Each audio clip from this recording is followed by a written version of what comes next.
Hello बच्चों, चलिए प्रश्न को देखते हैं। प्रश्न दिया गया है, जिस प्रकार के ऊतक से हमारे कर्ण पल्लव यानी बाहरी कान की आलंबी सपोर्टिव संरचना बनती है, वैसा ही ऊतक निम्नलिखित में से किस अन्य में भी पाया जाता है। पहला कशेरुकी में, दूसरा नखून, तीसरा कर्ण अस्थियां, लास्ट में नाक की नोक। सबसे पहले इस प्रश्न का हम देखेंगे मुख्य अवधारणा। मुख्य अवधारणा, तो यहाँ पर इस प्रश्न का मुख्य अवधारणा होगा कर्ण पल्लव, कर्ण पल्लव यानी बाहरी कान के बारे में।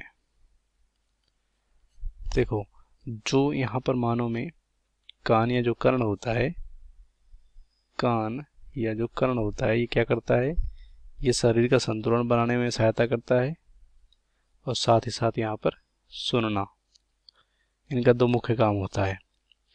तो यहाँ पर जो कर्ण होता है हमारा, ये वाह्य, मध्य मतलब वाह्य, मध्य और आंतरिक, ये तीन भागों में बंटते हैं। तो जो हमारा वाह्य भाग होता है, इसमें कि क्या आता है, यहाँ पर पिन्ना या कर्ण पल्लव बोल सकते हैं। यही कह रहे हैं कि ये कर्ण पल्लव जो होता है, यहाँ पर सपोर्टिव संरचना होता है और इसमें कर्ण पल्लव में जैसा ऊतक होता है, इन चारों में से इन चारों में किस में होगा। तो जो हमारा पिन्ना होता है, इस तरह से,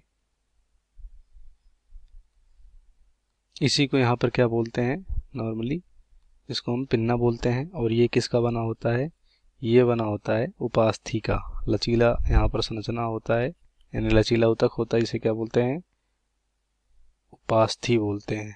क्या बोलते हैं, उपास्थि। तो उपास्थि का बना होता है हमारा ये जो कर्ण पल्लव होता है। तो यहाँ पर देखेंगे कि कौन सा यहाँ पर और संरचना उपास्थि का बना होगा। सबसे पहला हमारा जो कशेरुकी होते हैं, ठीक है, ये बना होता है अस्थि का, तो ये हमारा यहाँ पर इसके समान नहीं, गलत होगा। दूसरा नाखून, तो नाखून जो होता है अधिकतर ये बने होते हैं केराटिन। किसके बने होते हैं, केराटिन के बने होते हैं, तो ये भी गलत होगा। तीसरा कर्ण अस्थियां, नाम से ही क्लियर है, अस्थि का बना होगा, जिसमें मैलियस इंकस स्टेपीज ये सब आते हैं। लास्ट में नाक की नोक, तो नाक की नोक लचीली होती है और ये भी बनते हैं किसके, उपास्थि के। तो यही हमारा राइट आंसर होगा, बाकी सभी गलत हो जाएंगे। उम्मीद करते हैं आपको प्रश्न समझ में आओगे। धन्यवाद।